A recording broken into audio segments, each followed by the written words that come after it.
Perfecto, entonces. Perfecto, ahí está.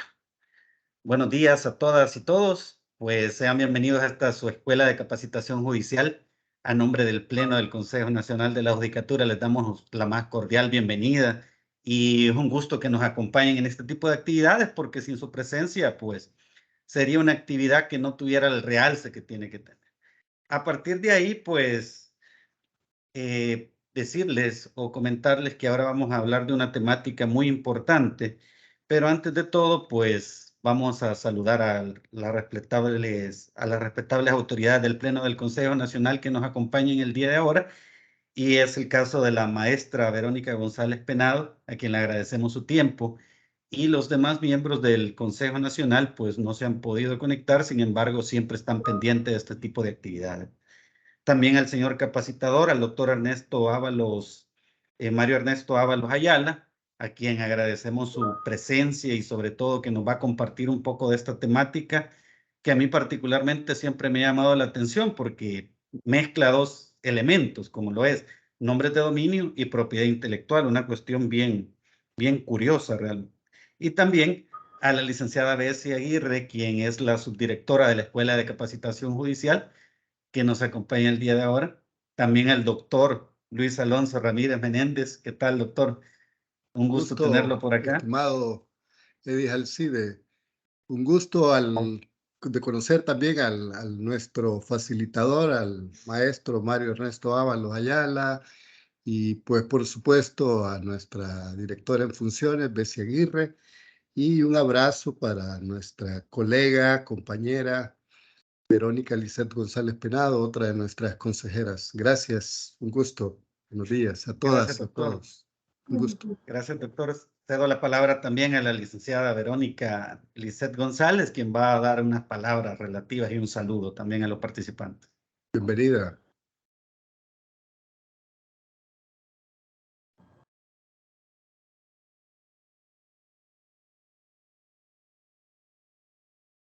Estimado compañero concejal, doctor Luis Alonso Ramírez Menéndez, licenciada Bessie Aguirre, directora de la Escuela de Capacitación Judicial, estimado doctor Mario Ernesto Ábalos, doctor Alcide Guandique, tengan todos y todas muy buenos días y demás personas que nos acompañan en este cuarto conferencia que se da de este ciclo de conferencia de las nuevas tecnologías y su aplicación en el derecho privado y procesal. Ahora vamos a estudiar y hablar un poco con uno de los expertos y referentes de nuevas tecnologías aquí en El Salvador, como es el doctor Mario Ábalos, que nos estará compartiendo acerca de los nombres de dominios y propiedad intelectual. Agradecemos su asistencia puntual a este ciclo de conferencias y les invitamos a que nos sigan acompañando en las demás que nos faltan. Asimismo, les invitamos a que estén pendientes de nuestras redes sociales y de nuestra programación de los procesos formativos que se están ofreciendo como Escuela de Capacitación Judicial. Así que sin más, aprovechemos el tiempo y les cedo la palabra a doctor Guandique, creo que va a la directora de la escuela. Es correcto. Licenciada Bessie, las palabras alusivas al evento. Muchas gracias, maestra Verónica.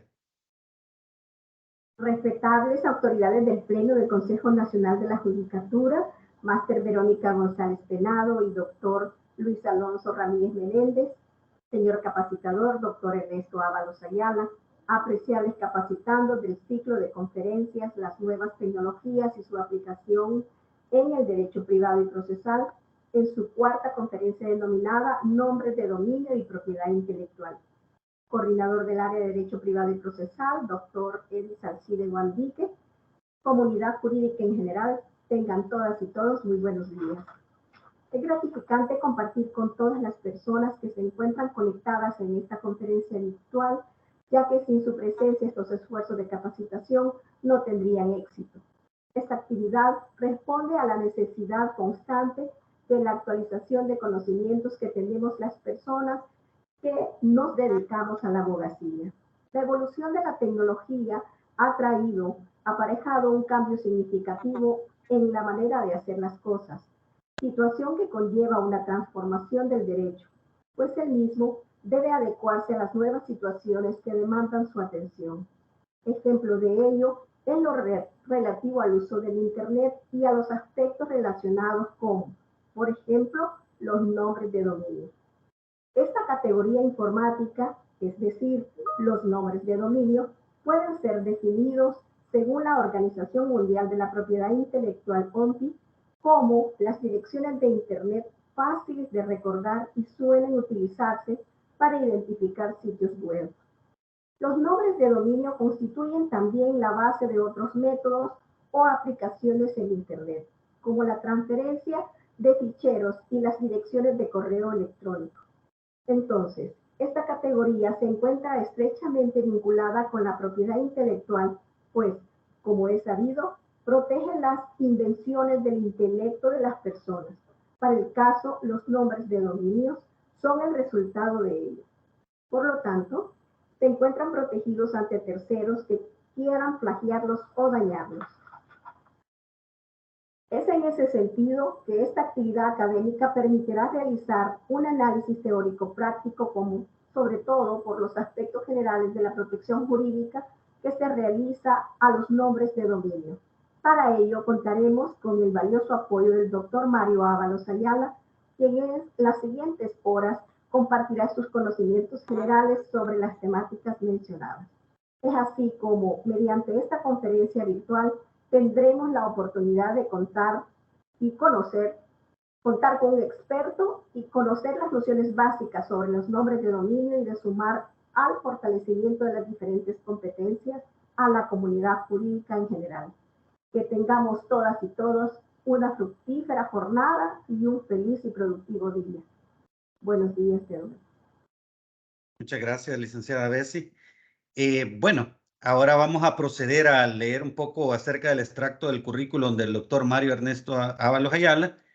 Y pues él es jefe nacional del Departamento de Práctica de la Corte Suprema de Justicia y vicepresidente de la Asociación Salvadoreña de Derecho de las Nuevas Tecnologías, doctor en Derecho Privado por la Universidad Dr. José Matías Delgado y máster en Derecho de los Negocios por la Universidad Autónoma de Barcelona, abogado y notario de la República, es docente de la Universidad Francisco Gavidia, donde imparte asignaturas como Derecho de Alta Tecnología. Además, en calidad de docente invitado, ha impartido clases en la Escuela Superior de Negocios, ESEN, en la materia de las nuevas tecnologías.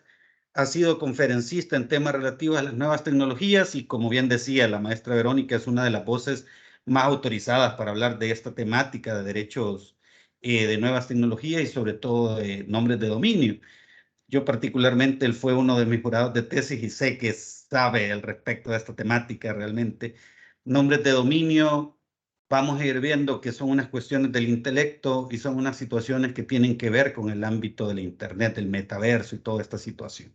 Así que sin más preámbulo, nada más decirles de que a los participantes y todas las personas, la comunidad jurídica en general, que las preguntas las pueden hacer por medio de chat. Yo las voy a ir sistematizando y luego al final, doctor, tipo 10:30, 10:40, termina su exposición y damos lectura a las preguntas, porque algunas se repiten, otras no tienen que ver con la temática. Incluso la conferencia anterior hubieron algunas preguntas que las vamos a hacer ahora, porque quedaron por ahí dos todavía en el tintero que tienen más que ver con esta temática. Así que, sin más, comunidad jurídica en general, bienvenidos, bienvenidas, como bien decía la señora subdirectora y también los señores consejeros. Pues, sin más preámbulo, le doy la palabra al doctor Mario Ábalos para que nos exponga acerca de la temática.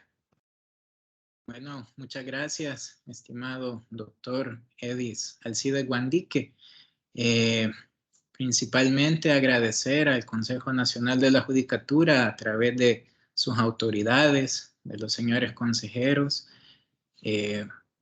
Realmente esta invitación pues me llena de mucha alegría. Creo yo que el conocimiento tiene como objeto el poder ser compartido y las iniciativas que ustedes están tomando pues me parecen sumamente atinadas, ¿verdad? Justo acababa de terminar de hacer unas anotaciones en una agenda bien bonita que tengo, que es de una institución muy importante en estas temáticas. Así que, bueno, vamos a dar inicio porque realmente el tiempo es corto y vamos a tratar de abarcar pues todo aquello que se pueda. Así que voy a proyectar la presentación. He tratado de hacerla de una manera gráfica porque yo creo que en estas temáticas pues es necesario el que tengamos, digamos, lo gráfico presente. Bueno, entonces tenemos la temática que, como ya muy bien lo decía el doctor, está compuesta básicamente pues por dos elementos. Dos elementos, y uno son los nombres de dominio y otro la propiedad intelectual. Quiero hacer una acotación, y es que en el tema pues de la propiedad intelectual, pues está compuesta por diferentes ámbitos, diferentes categorías. Está el derecho de autor, están las obras literarias, artísticas, científicas. También está el tema de los signos distintivos, en donde están las marcas prácticamente incluidas, los nombres comerciales y otras categorías. Entonces, siendo específicos dentro de la propiedad intelectual, nos vamos a centrar en el ámbito de las marcas. Las marcas son las que suelen tener, digamos, un conflicto o una relación de conflicto con los nombres de dominio. Entonces, creo yo apropiado que para que de alguna manera podamos llevar una secuencia lógica de la exposición, primero me voy a centrar en hablar un poco acerca de las dos categorías grandes que, como pues se decía, componen este tema. Primero las marcas, luego vamos a hablar un poco acerca de los aspectos de los nombres de dominio y luego pues vamos a centrarnos en el tema del conflicto, de la relación de conflicto que puede existir entre el registro de una marca, el derecho que se confiere a través de ella y luego pues versus o frente al registro de un nombre de dominio. Entonces, iniciemos como tal. De las marcas hay cuestiones muy importantes que debemos saber. Primero, ¿qué es una marca? ¿Verdad? Una marca, bueno, decir que toda la temática de las marcas está regulada en la ley de marcas y otros signos distintivos. Nosotros también poseemos una ley de propiedad intelectual, digamos que son las dos normas de rango secundario que regulan la temática de la propiedad intelectual, y esta pues está contenida en la ley de marcas y otros signos distintivos. Una marca, como lo dice la ley, es un signo o combinación de signos. Esto pues nos lleva a que una marca puede estar compuesta por letras, una marca puede estar compuesta por gráficos, una marca puede estar compuesta por palabras. Estas palabras pueden tener sentido o no tener sentido, o sea, puede ser un invento de la persona o puede pues ser una palabra que todos conocemos su significado como tal. Pueden ser gráficos en sí, es decir, por eso es que la ley hace una expresión, ¿verdad? O hace, digamos, o engloba todos estos elementos bajo el ámbito de signo o combinación de signos. Ahí en la diapositiva ustedes pueden ver, hay diferentes marcas, lógicamente, marcas pues que todos conocemos como Coca-Cola, marcas que son nombres y apellidos de una persona como Walt Disney, marcas que, como les decía, pues son palabras que no conocemos, ¿verdad? O que pueden ser un invento, como Lego. Bueno, Lego podría tener un significado, ¿verdad? Como alguien que no conoce de una materia. Nintendo, pues también, ¿qué es Nintendo? O sea, sabemos qué es porque ya la marca nos lo expresa, pero antes de ser registrada, ¿cómo podríamos definir Nintendo? Entonces, son diferentes marcas. Hay unas que podemos identificarlas como la manzanita. Sabemos que con solo aparecer esa manzana, pues es Apple. Igual esta bandera, ¿verdad?, que es Windows. Vamos a hablar un poco acerca de las clases de marcas. Esto pues es interesante. Quizás la clasificación más común de marcas son las marcas de productos y las marcas de servicios. Son dos clases. La primera de ellas, lógicamente, pues trata y tiende a amparar diferentes productos que han sido manufacturados previamente. Por ejemplo, aquí les tengo Burger King y McDonald's. Sabemos pues que ambos de ellos son hamburguesas, ¿sí? Entonces, pero claramente al ver el diseño que ha sido registrado, el objeto es que el consumidor no se pierda. Al ver esa M, yo ya sé qué tipo de hamburguesas son, incluso pues en mi cabeza, en mis recuerdos, en mi mente ya sé incluso el sabor de esa hamburguesa. Igual con Burger King. Entonces, si ustedes tienden a ver, pues el propósito es que esto no se confunda, que no exista confusión entre ellas. Igual tenemos el caso pues de zapatos, dos marcas que son pues famosas, Adidas y Nike. Bueno, Adidas incluso pues ha cambiado su logo, ¿verdad? Este es el anterior. Pero el propósito de esto pues es diferenciar los zapatos de un comerciante de los zapatos de otro comerciante. Y eso es lo que logra la marca precisamente. De ahí que ustedes pueden ir advirtiendo que si estas marcas se parecen, entonces estamos entrando en un conflicto. Se está planteando un conflicto. Entonces, por esa ruta es que va el tema de los nombres de dominio, que ya vamos a ver qué son, y que en un momento respondieron a una necesidad de tipo práctica, a resolver esa necesidad de tipo práctica, pero que hoy en día han trascendido al ámbito comercial y esto pues tiende a entrar en la esfera de protección de una marca. Y ahí es donde un registro de un nombre de dominio también puede chocar, ¿verdad? Puede haber un conflicto con la marca y debemos de saber cómo resolverlo. Debemos de saber si realmente existe un conflicto primero. Entonces, esa es, digamos, la labor que como profesionales del derecho estamos llamados a poder efectuar. Sigamos con la clasificación. Bueno, tenemos marcas de servicios, ya les decía anteriormente, las de producto pues tienden a diferenciar uno de otro, de ellos, pero en este caso puede ser de que pues no se elabora, no se crea un producto, sino que lo que se está vendiendo es un servicio. Aquí les tengo un ejemplo de dos gimnasios, ambos pues digamos gimnasios que son muy conocidos a nivel mundial, pero lógicamente pues el consumidor puede diferenciar que uno es diferente de otro. Igual en el ámbito pues de los profesionales del derecho, podríamos establecer una marca que tenga como propósito diferenciar los servicios jurídicos de los servicios de otro profesional del derecho. Yo ya sé, bueno, con solo ver la marca registrada, sí, claro, ese es el despacho, ¿verdad? Donde yo pues tiendo a ir, ¿verdad? Ahí ya sé cómo me tratan, ya sé qué clase de servicios se ofrece, etcétera, etcétera. Y no se van a confundir pues con los precios, los honorarios, con la calidad del servicio que otro profesional del derecho pueda estar brindando.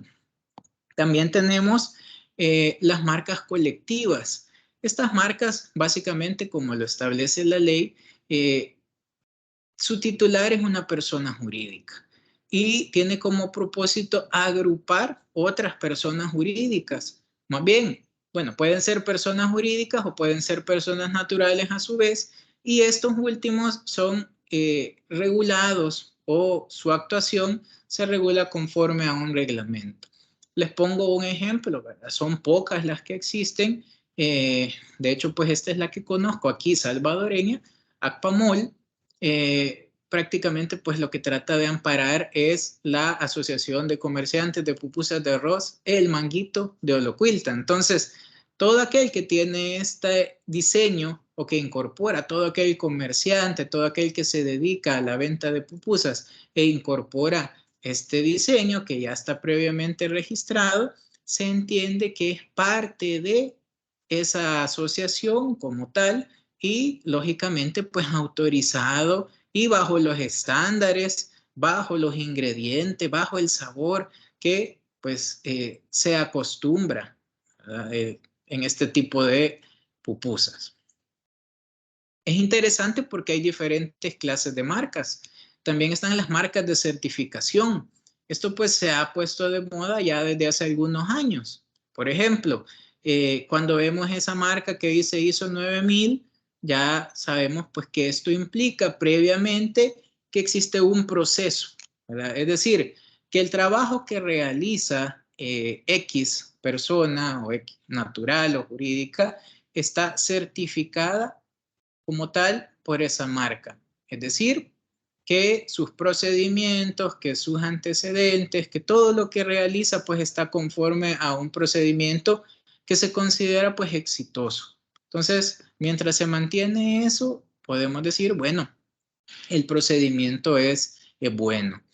También se ha puesto de moda el tema pues, de alimentos que no contienen gluten. Esto pues es a consecuencia de aspectos de salud o simplemente aspectos pues, de que yo no quiero comer gluten porque eso me hace más saludable. Entonces por ahí podemos encontrar esa etiqueta que dice pues libre de gluten. También hay otra corriente de alimentos que son orgánicos. Es decir, yo quiero comer más saludable, yo considero pues que estos productos que son orgánicos han tenido pues una cierta preparación, han tenido pues un cierto proceso, se han utilizado digamos algunos productos en su elaboración. Entonces esto me da la seguridad que lo que yo estoy consumiendo digamos es bueno para mí. Entonces yo ando buscando esa marca de certificación, la cual se agrega o puede, digamos, jugar en conjunto con otra marca, ¿verdad? Y con ello, pues, yo ya tener la certeza. Miren qué interesante también. Hay marcas sonoras y olfativas. Y me dirán, bueno, ¿y estas? Realmente podríamos ver el de abajo, ¿verdad? Que es un león.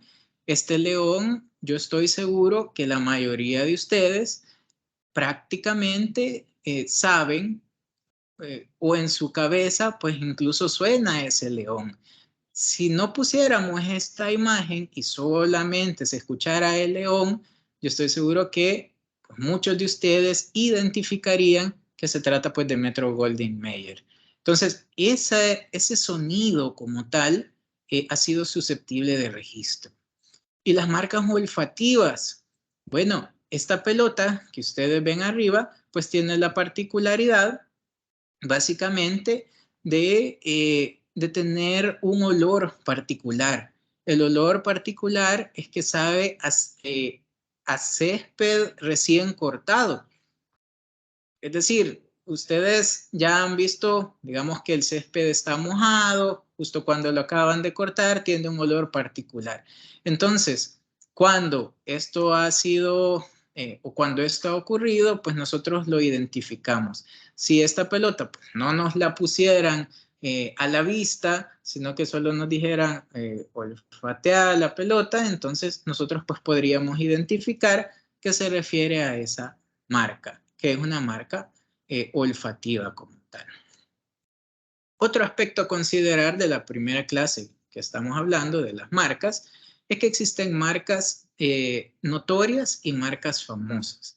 Las marcas notorias pues tienen la característica que son conocidas en cierto sector del público. Cierto sector de consumidor, digamos, conoce o en su mente está debidamente posicionada esta marca. Por ejemplo, el zapato de abajo es un zapato, digamos, popular entre corredores. Posiblemente si usted no corre, no lo conozca, es posible. Pero si usted es corredor y le dice Saucony, sí, lo conozco, ¿verdad? Y a nivel pues, de corredores esto es conocido.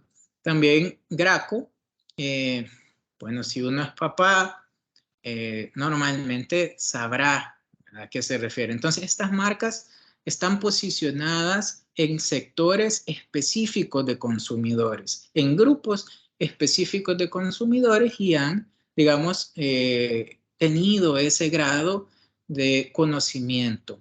Pero existe otra categoría que, digamos, trasciende esos grupos de consumidores. No solamente se refiere a segmentos como tal, sino que trasciende grupos. Son marcas que se denominan famosas. Por ejemplo, Coca-Cola, no importa si yo soy niño, no importa si yo soy adulto, si yo ya soy pues de un poquito más grande, yo ya sé que es Coca-Cola, yo ya sé que es Pepsi, yo ya sé que es Nike. ¿Verdad? Son marcas que han trascendido categorías, han trascendido personas, entonces está muy posicionada en la mente de todos los consumidores. Todo esto es importante porque ya veremos ciertos aspectos que tienen que ver con los nombres de dominio. Ahora, para cerrar esta primera parte respecto de las marcas, hay ciertas cuestiones que debemos ver. Son aspectos importantes. Primero, una marca, por regla general, goza de una protección nacional. Esa es la regla general. Si yo registro mi marca, yo debo de ir al registro de propiedad intelectual en el Centro Nacional de Registros, seguir el proceso como tal, contenido en la ley de marcas y otros signos distintivos, y en ese caso, pues, se va a emitir un acto administrativo el cual me va a conceder la propiedad de la marca. Pero esta va a estar limitada exclusivamente a El Salvador, ¿sí? Salvo, ¿verdad?, las marcas que acabamos de estar viendo. La última clasificación, las marcas notorias y las marcas famosas tienden a romper esa regla. En virtud, pues, de las normas se les concede, digamos, romper esa regla general y su protección prácticamente, pues, es a nivel mundial. Gozan de protección como tal. También una marca, cuando la vamos a registrar, debe de atender a la clasificación de NISA. Esta clasificación básicamente distribuye en un rubro de más de 40 clasificaciones las marcas de producto y las marcas de servicio. Entonces, cuando nosotros vamos a registrar nuestra marca, debemos de englobarlas, ¿verdad? Debemos de señalar cuál de esas clasificaciones es en la que vamos a desear que se registre. Lógicamente, tenemos que buscar el rubro que corresponde pues a nuestra actividad comercial, a nuestra actividad económica. Por ejemplo, la clase 41, recuerdo, de gimnasios, pues los gimnasios se registran en la clase 41. Pero, como les decía, en el caso de las marcas notorias, en el caso de las marcas famosas, esta pues regla tiene su excepción. Ya decía también que en el caso de las marcas, la propiedad se adquiere mediante su registro, de tal forma que ese acto administrativo es constitutivo de derechos, no solamente declarativo como tal. Es decir, que cuando yo someto al registro, yo todavía no tengo un derecho preexistente sobre esa marca, sino que una vez transcurrido todo el procedimiento y entregado ese certificado que ampara la marca, yo ya tengo ese derecho desde la emisión del correspondiente certificado. También una marca, si se han preguntado, puede tener más de un propietario, ¿verdad? Pueden haber copropietarios de una marca, puede estar a nombre de 2 personas, eso pues es perfectamente factible. También, ¿cuál es el plazo de protección? Bueno, son 10 años. 10 años que van siendo renovables. Se pueden ir renovando de manera indefinida. La ley no establece un tope para estarlas renovando. Eso sí, si yo no la renuevo, pierdo la protección. ¿Cómo se llama esto? Bueno, se llama caducidad de la marca. Si yo no la renuevo, la ley me dice que yo puedo o tengo un plazo para poder renovarla, ¿verdad? Y también incluso existe un plazo de gracia una vez transcurridos esos 10 años para poderla renovar. Pero si esto pues no ocurre, entonces yo perderé como tal el derecho y caduca la marca. También, si yo no utilizo la marca, porque ya sabemos, hemos estado hablando pues que la marca prácticamente es para utilizarla. Ya vimos que su función principal es la de diferenciar productos o servicios de otros productos y servicios. Entonces, si yo la registro y no la estoy usando, no tiene sentido. Entonces, puede darse el caso que si yo no la uso durante un lapso de tiempo, alguien puede seguir un proceso para que esta marca se cancele por falta de uso. Eso lo determina la ley. También la marca pues puede ser objeto de nulidad. Existen, digamos, ciertos límites, existen ciertas causas, las cuales pues están contempladas en la ley, sobre las cuales una marca no debería ser registrada. Por ejemplo, si esta es contraria al orden público, ¿verdad? A la moral, entonces básicamente esa marca no debería ser utilizada, no debería ser registrada. Pero ¿qué pasa si esto ocurre? Entonces la ley franquea la posibilidad que posterior a su registro se pueda pedir vía judicial la cancelación de esa marca. Bien, entonces digamos que estos son los aspectos más importantes acerca y generales, diría yo, acerca de las marcas como tal, que es una de las categorías de nuestra temática. Ahora tenemos los famosos nombres de dominio, ¿verdad? ¿Qué son los nombres de dominio? De esto pues también tenemos que hablar un poco. Digamos, su abreviatura suele ser DNS, ¿verdad? Que es, digamos, la abreviatura en inglés como tal. Hablemos un poco entonces acerca de ellos. Todo esto inicia, ¿verdad? Todo el tema de nombres de dominio pues se remonta básicamente a la computadora. La computadora fue creada más o menos ya por el año 1946 en la Universidad de Pensilvania, en Estados Unidos. Esta computadora pues se denominaba ENIAC y no era una computadora pues como las que hoy tenemos en día, lógicamente. Ahora pues asumo yo, algunos de ustedes están conectados desde sus dispositivos móviles, otros desde su computadora. Y bueno, existe una diversidad de opciones para poder interactuar en el Internet. Esa computadora, digamos, era como o estaba en un enorme cuarto, era operada por varios hombres, según pues lo que se establece en los datos, tenía un peso más o menos de unas 66,000 libras. Ya se podrán imaginar qué pesada era. Un carro, pues, no sé, dependiendo de qué tipo sea, pues puede pesar menos de 5,000 libras. Imagínense 66,000 libras. Esto pues también se acompañaba con el hecho que tenía pues ciertos foquitos, ciertos bulbos que se suponía pues había que estarlos cambiando cada 7 minutos para que pudiera continuar funcionando. De lo contrario pues ahí quedaba. Entonces, lógicamente al tener una computadora y al crear luego otra, y esto pues se ha ido, digamos, haciendo un poco más pequeño, como hoy en día pues tenemos, digamos que está bien, teníamos computadora, podríamos realizar ciertos trabajos, pero qué bonito sería que pudiéramos conectar entre sí esas computadoras, ¿sí? Entonces, como que eso le iba a dar un toque diferente, una funcionalidad totalmente diferente, o iba a ser un nivel, un cambio total en la manera, pues, de interactuar entre las personas. Entonces, ahí es donde el Ministerio de Defensa de los Estados Unidos de América, por medio de las universidades, de ciertas universidades, realizó un proyecto para crear una red que interconectara estas computadoras entre sí. Y ahí es donde se creó lo que se denominó ARPANET.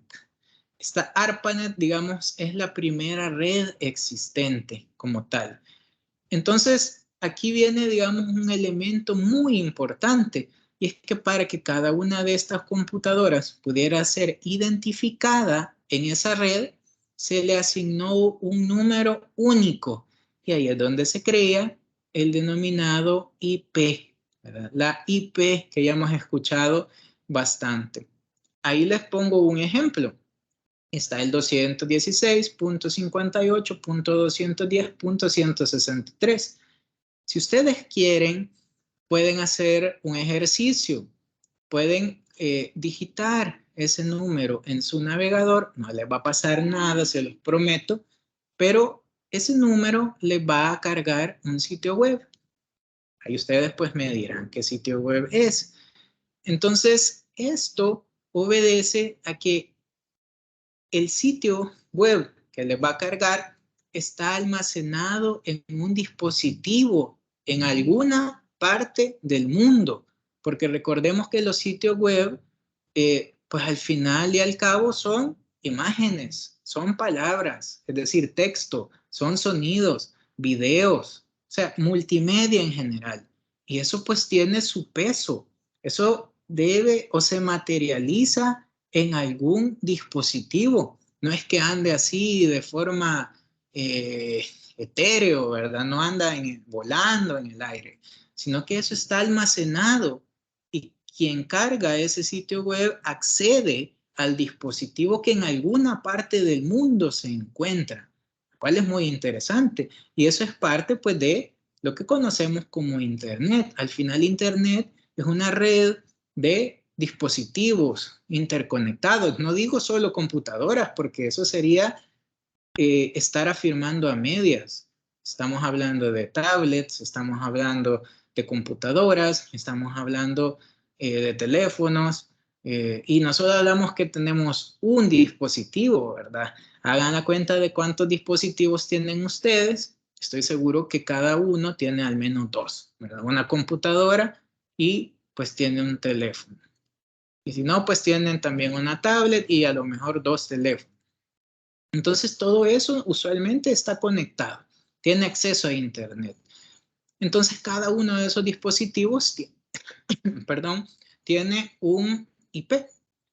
Entonces, cuando se creó esta denominada ARPANET, allá por los años 70, se le asignó una IP a cada una de las computadoras de las universidades, pero era como un poco chistoso porque para poder acceder a cada una de esas computadoras llevaban una especie de archivo como de bloc de notas en donde estaba señalada cada una de esas direcciones, de esas IP. Entonces, habían dos señores, uno de apellido Postel y otro de apellido Mocapetris, que son ingenieros. Estos eran los encargados, pues, de, digamos, conectar o interconectar esas computadoras.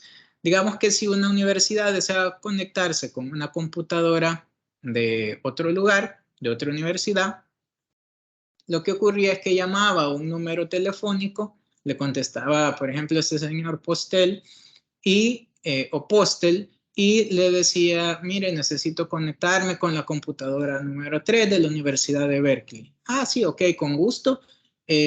Anote la IP, tal y tal. Y ya, pues, la ingresaba y se conectaba. Lógicamente, ¿verdad? Esto si se aspiraba a que el Internet fuera algo global, algo más grande, que en ese momento, reitero, se denominaba ARPANET, tenía que sufrir un cambio, ¿verdad? Tenía que ser algo más accesible, porque, bueno, ustedes recordarán hace años, no me dejarán mentir, al menos cuando yo nací, pues todavía estaban esas guías telefónicas que traían todos los números. Entonces uno empezaba a buscar y hallaba el número telefónico. Ese es un ejemplo análogo al de los nombres de dominio. Entonces ya después esto pues ha ido cambiando y en el caso de los nombres de dominio pues básicamente dijeron, bueno, esta IP, esta numeración está muy difícil de, digamos, recordar. Entonces el cerebro humano lo que sí recuerda con mayor claridad son las palabras, ¿verdad? Pero las IPs no pueden desaparecer, eso es un hecho. Entonces crearon una especie de, llamémosle, de etiquetas, ¿verdad? Que son lo que hoy conocemos como el www.google.com. Y ese es un ejemplo, ¿verdad? Si está la www.cnj.gov.sb. Entonces, ¿qué es lo que recordaríamos mejor? ¿La numeración o pues esta dirección, esta denominada técnicamente URL? Pues lógicamente que la dirección, las palabras como tal. Entonces ahí es donde nace lo que se denomina sistema de nombres de dominio. Esas palabras que componen esa dirección, no todas, ya las vamos a ver, son las que se denominan nombres de dominio.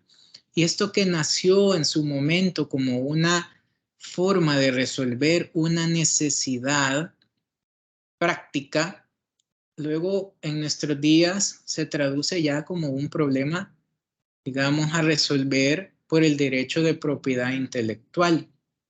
¿Por qué? Porque normalmente cuando nosotros registramos nuestra marca, queremos tener un sitio web, ¿verdad? Entonces, cuando registramos el nombre de dominio, por ejemplo, la marca es avalos.com, entonces, o más bien, la marca es Avalos, ¿qué voy a querer registrar como nombre de dominio, como dirección?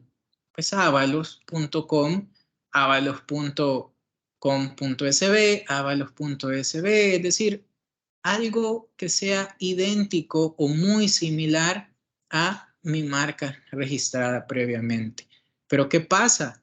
¿Qué puede hacer de que yo registre mi marca y luego quiero registrar mi nombre de dominio y este ya está utilizado por otra persona? Porque las marcas las registramos en el registro de propiedad intelectual, valga la redundancia, pero ya vamos a ver que los nombres de dominio no se registran ahí. Los nombres de dominio se registran nacionalmente ante el proveedor acreditado aquí y en cada país. Ese es para el punto .sb. Pero si queremos, por ejemplo, registrar un nombre de dominio.com, existen muchas otras empresas que están acreditadas como tal. Entonces puede darse que ya esté ocupado, pero ahí les pido que recuerden lo primero que estábamos viendo. Sobre todo que la protección de la marca, les dije, es nacional. Es decir, el nombre de dominio, ese sitio web que ya está registrado, yo tengo que analizar si los productos o servicios que se están tratando de hacer llegar al público están siendo o se está tratando de hacer llegar al público salvadoreño, ¿sí? Porque mi marca, recuerden, está protegida en El Salvador, salvo que yo haya decidido registrarla en otros países también. Entonces, por ahí hay que ir analizando que no solamente es que porque se parece a mi marca, entonces yo ya tengo derechos sobre el nombre de dominio. Salvo que mi marca pues sea notoria, ¿verdad? O que sea famosa, que es una de las excepciones que les mencioné. Entonces, se lo voy dejando porque es importante que lo vayamos analizando.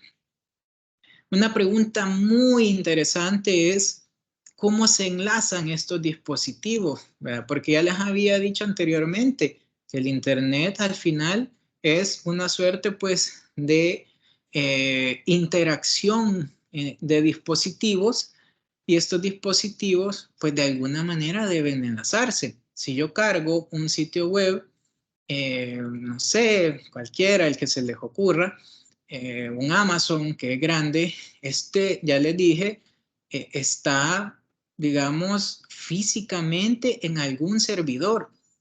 Entendamos como servidor un dispositivo, ¿verdad? Que puede parecer como un disco duro, en donde está almacenado como tal. Entonces, desde mi computadora, yo debo de llegar físicamente hasta ese dispositivo. Entonces yo les pregunto, ¿saben cómo es que se enlazan esos dispositivos? ¿Cómo? Es decir, ¿cómo es que a mí en segundos me carga un sitio web? ¿Cuál es el camino que desde mi computadora se toma hasta llegar a ese sitio web? Se los complico un poco más. ¿Qué pasa si ese servidor donde está el sitio web está, por ejemplo, en Europa? ¿Y por qué Europa? Bueno, porque esto implica que debo de llegar hasta, hasta ese territorio y cruzar todo pues, el océano Atlántico. Y entonces ahí, ¿cómo es que llega el Internet? O sea, ¿cómo llego hasta ese lugar? Asumo que muchos están pensando, sí, bueno, satelitalmente. Satelitalmente, y ahí pues no hay ningún problema. Pero para no seguir con la duda, en aras del tiempo, la mayor parte, fíjense, de conexiones que se realizan y la forma en que el Internet viaja es a través de cables submarinos. Por ejemplo, desde nuestras computadoras al poste, llamémoslo así, donde está el cable del Internet, bueno, desde nuestra computadora hay una cajita que eso es el Wi-Fi que conocemos. Pero del Wi-Fi hay un cable normalmente pues que tiene que conectarse con el poste o con otra cajita y esta cajita al poste. Entonces ya después esto va por cable usualmente. Y estos cables a su vez tienden a llegar a otros, ¿verdad?, que están relacionados con el proveedor de servicios de Internet.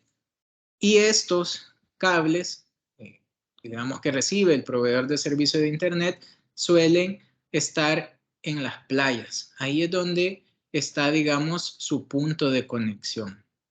Entonces, estos cables realmente son la mayor parte del Internet. Podríamos decir, estos cables interoceánicos pues constituyen el 99% del Internet y constituyen pues la parte física como tal de esta red de redes, llamémosle de esa manera.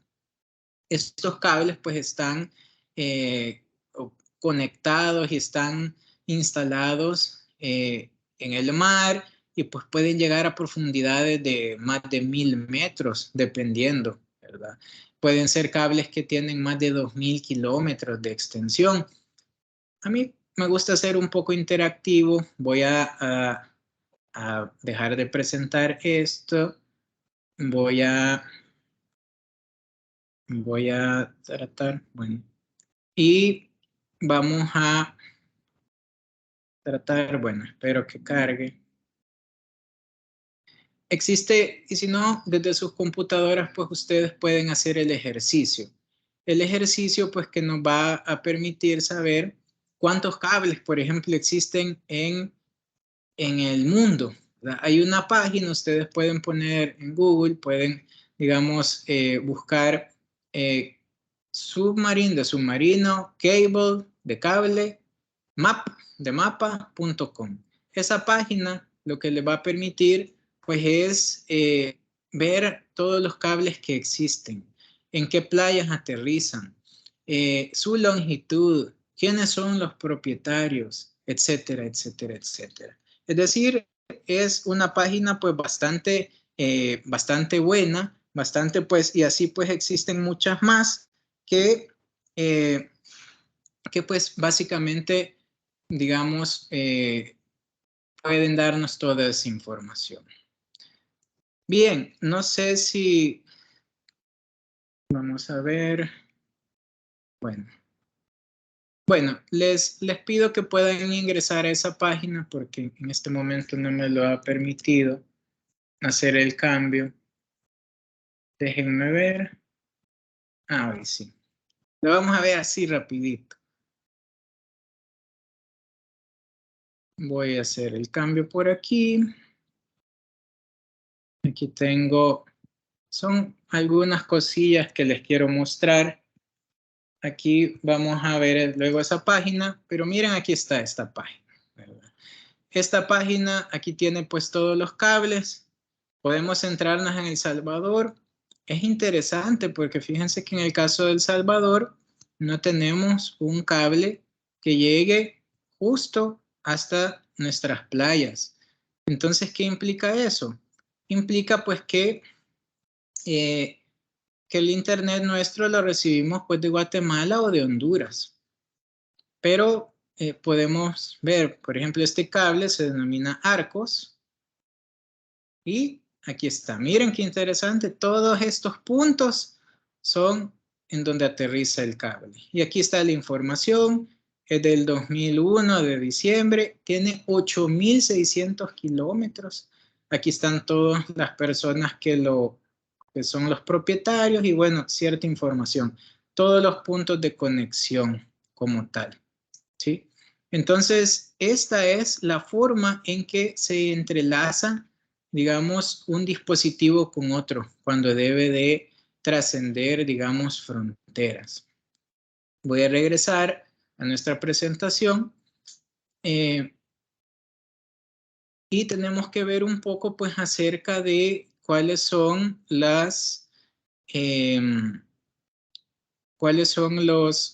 la clasificación de los nombres de dominio. Esto es muy importante conocerlo porque también nos va a permitir saber cómo es la diferencia para resolver un conflicto. Entonces así tenemos nombres de dominio de primer nivel o de nivel superior y estos pues se dividen en dos, en nombres de dominio genéricos que se denominan GTLD también o Generic Top Level Domain. ¿Estos cuáles son?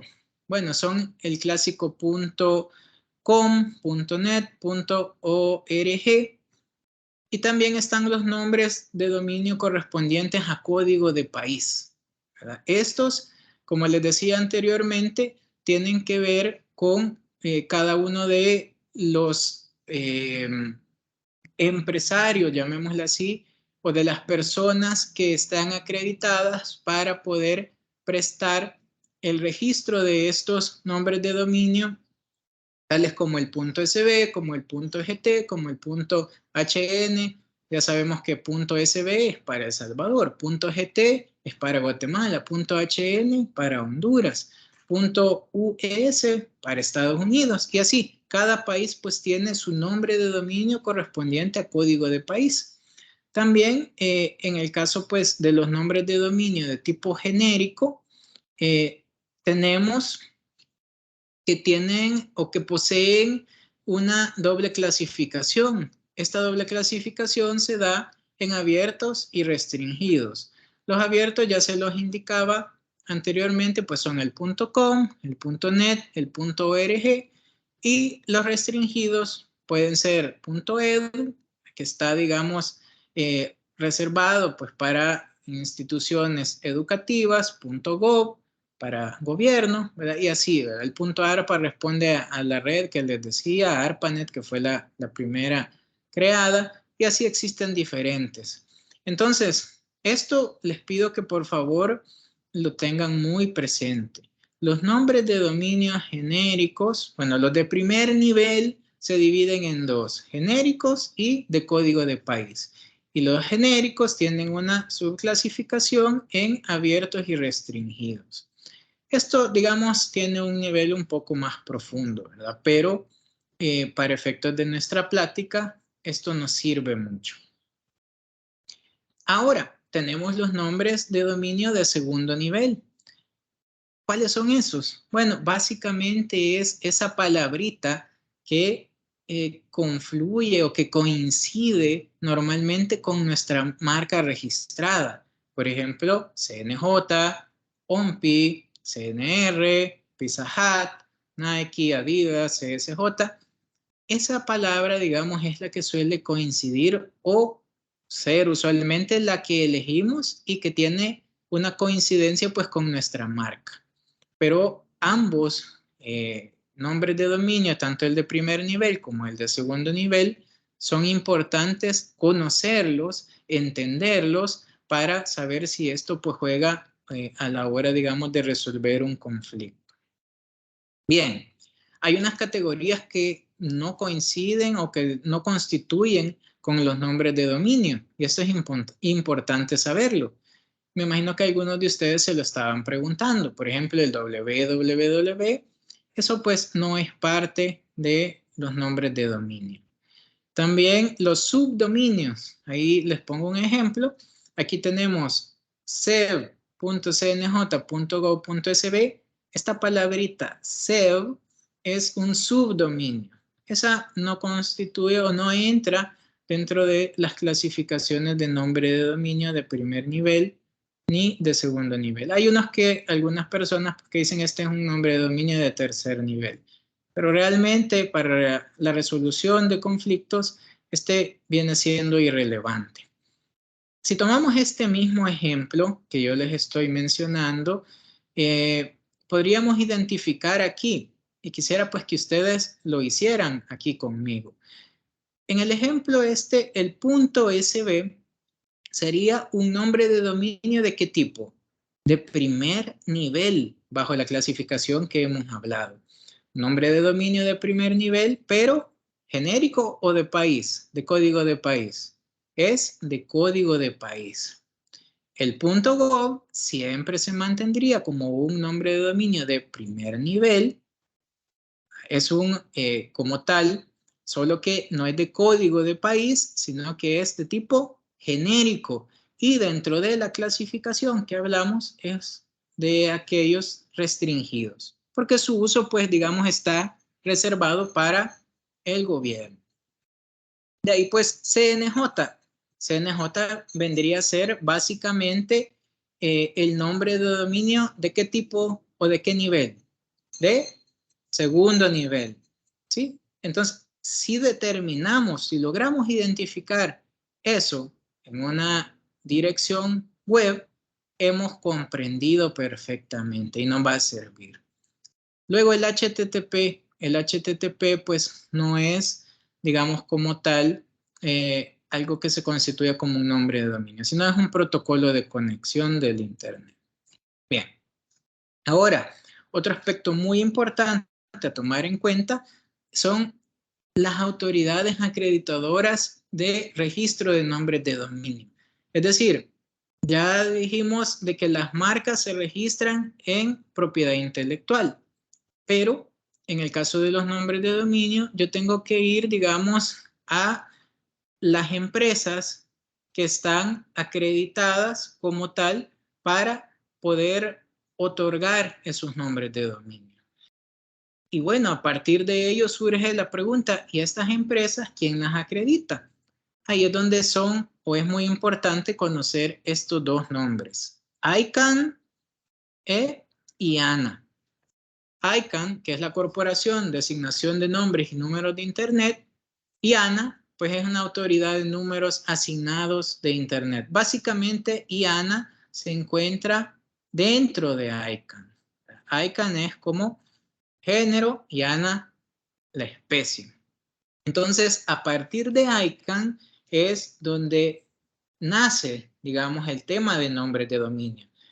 ICANN es la propietaria, llamémoslo así, de los nombres de dominio y la que tiene la potestad de poder, como tal, asignar, ¿verdad? O tiene la potestad de poder conceder a ciertas personas naturales, jurídicas, el poder ser registradores de nombres de dominio. Así tenemos dos ejemplos. En el caso, pues, de los nombres de dominio de primer nivel de código de país, tenemos que en nuestro país hay una única entidad que se denomina SBNet. Y SBNet es la única que nos permite, pues, registrar como personas naturales o jurídicas un nombre de dominio que finaliza en .sb. Y si ya queremos un nombre de dominio de primer nivel que sea .com, .net, .org, entonces podemos acudir a otras empresas, a otras entidades, pues que han sido acreditadas también por la ICANN a través de IANA. Todos ellos pues tienen su registro, pero lo que quiero llamar la atención aquí es que es una cadena. Tenemos ICANN e IANA, los cuales, digamos, son los que asignan esos o que conceden el permiso para que se constituyan los registradores de nombres de dominio, que pueden ser nacionales. En el caso de los nacionales solo puede existir uno, y en el caso de los restantes, pues que son de dominio, nombres de dominio genéricos de primer nivel, pueden ser muchos. Yo creo que en la actualidad, si los datos no están pues del todo desfasados, andan más o menos por 3.000 acreditaciones entre nacionales y de tipo genérico. ¿Sí? Entonces, esto es importante porque vamos a ver la parte jurídica. La parte jurídica que básicamente iniciamos con las teorías sobre la naturaleza jurídica de los nombres de dominio. Para el derecho, ¿qué es esto? ¿Verdad? ¿Qué es un nombre de dominio? ¿Cómo lo traducimos en código derecho? Bueno, hay 3 teorías, estimados. La primera de ellas nos dice que los nombres de dominio responden a un derecho real de propiedad, ¿sí? Es decir, que cuando yo voy a SBNet, que es la empresa nacional para registrar nombres de dominio .sb, o cuando yo acudo al sitio web, porque todos estos nombres de dominio se registran en línea, a otro acreditador, a otro registrador. Un ejemplo es la página GoDaddy, es uno de los más grandes. Y cuando yo elijo, ¿verdad? Yo digo, bueno, este es el nombre de dominio que deseo y contrato, entonces yo adquiero la propiedad de ese nombre de dominio. Esa teoría nos dice eso, pero podemos analizar que no es una teoría que tenga mucho fundamento. ¿Por qué?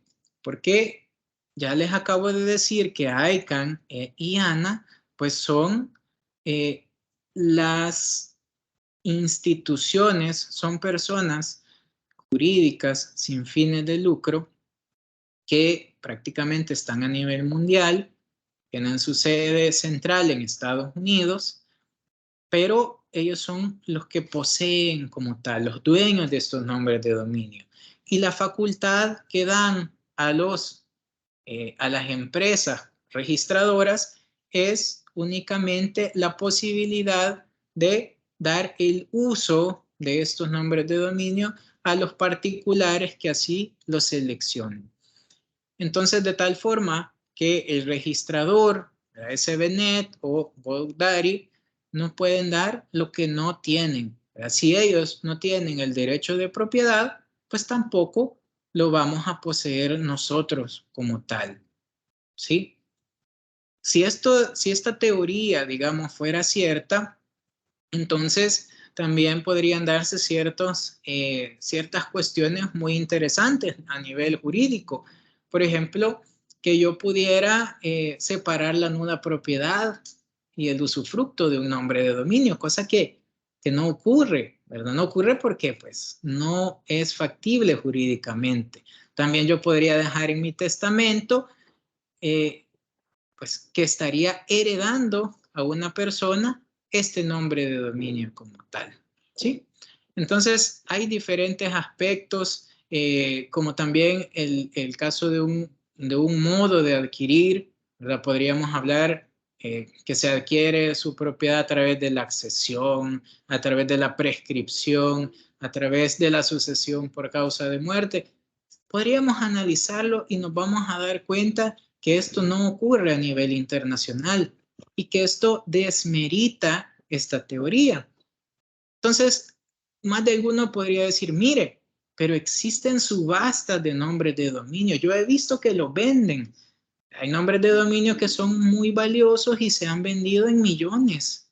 Sí, posiblemente en el caso, digamos, a nivel del lenguaje no técnico, es que se utilice esa terminología, la de la venta en subasta. Y sí son subastas, pero realmente lo que se está subastando no es el derecho de propiedad, sino que lo que se está subastando es el uso como tal. Porque si yo dejo de pagar ese nombre de dominio, entonces el uso que yo tenía derecho finaliza.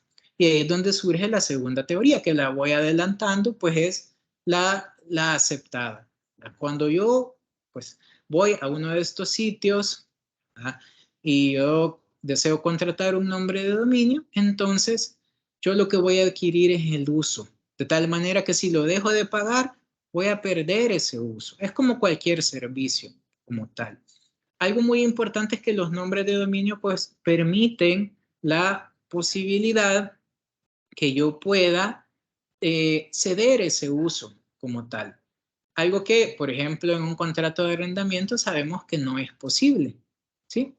Pero en el caso de los nombres de dominio yo lo puedo ceder. Y aquí hay algo muy interesante para efectos jurídicos. Normalmente la cesión se realiza a nivel informático, es decir, a nivel de Internet. Yo desde mi cuenta, cuando creé el nombre de dominio, cuando lo contraté, pues digo, mire, yo soy el que ha registrado este nombre de dominio y deseo cederlo a esta otra cuenta voluntariamente. Entonces la empresa pues hace el cambio. También entre empresas y empresas se puede hacer esa cesión. Es una suerte de portabilidad del nombre de dominio. Claro que debe de haber pues una interacción entre esas empresas. Existen todas esas posibilidades como tal, pero dejando claro que lo que yo estoy cediendo en sí es el uso como tal, no la propiedad del mismo.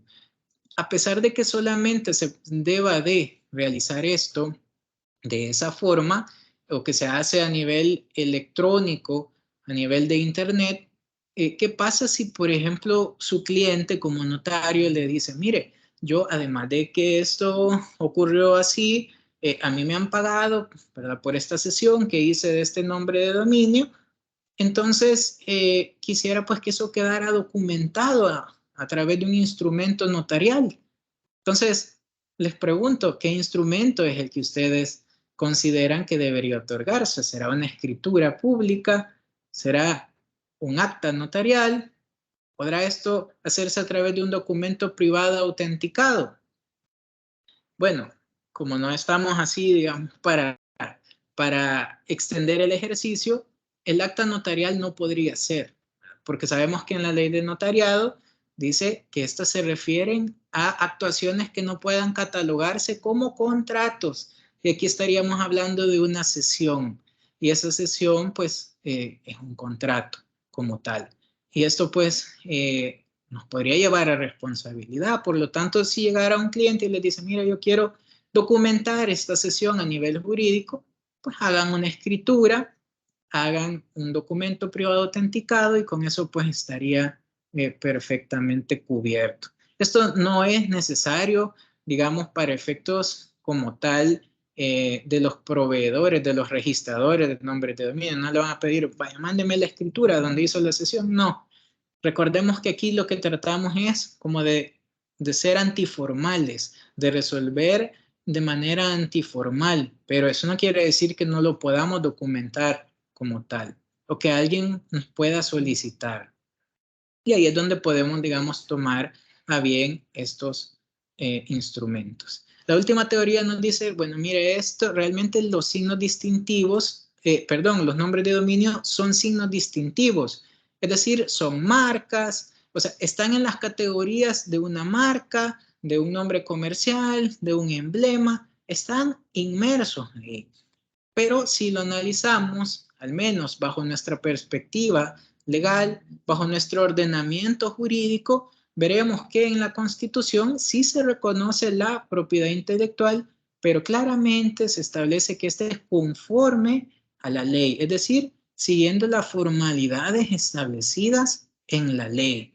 Y si nos vamos a la ley de marcas y otros signos distintivos, que es la que regula esta temática, entonces tendríamos que buscar si en alguna disposición existe, en efecto, una categoría de signo distintivo denominada nombres de dominio. Cualquiera me podría decir, mire, acabo de encontrar un artículo, ahí el 113, -A me parece, ahí se establece, ahí está la palabra nombre de dominio. Pero realmente esa disposición lo que establece es que la autoridad, dice, la autoridad de nombre de dominio de primer nivel de tipo de código de país de El Salvador, o sea, en una sola palabra, SBNet, debe de contar primero con la posibilidad de realizar una búsqueda y poder determinar quién es el titular o el que ha registrado un nombre de dominio aquí, de código de país. Y dos, que debe de contar con una política y un reglamento para poder resolver conflictos que se puedan dar entre marcas y los nombres de dominio. Entonces, esto es una reforma que se le dio a la ley de marcas y otros signos distintivos y obedece básicamente a nuestro Tratado de Libre Comercio con Estados Unidos, el cual en una disposición, me parece el artículo 15.4, dispone exactamente lo mismo. Entonces es una extensión del tratado, la reforma que se le hizo a la ley de marcas como tal. Aquí quisiera ver si me puedo pasar nuevamente, aquí dejar de proyectar y hacer un poco más o ilustrar un poco más esta parte. Ya les decía pues que tenía aquí otro sitio web que me gustaría que viéramos. Y bueno, aquí tenemos el de los cables, pero miren, aquí está, SBNet. Este es nuestra entidad de nombre de dominio de primer nivel de código de país. Entonces, si ustedes entran a esta dirección, lo primero que le dice es, miren, aquí está una palabra consultar. Si ustedes quieren registrar su nombre de dominio SB, tienen que entrar a esta página, SBNet.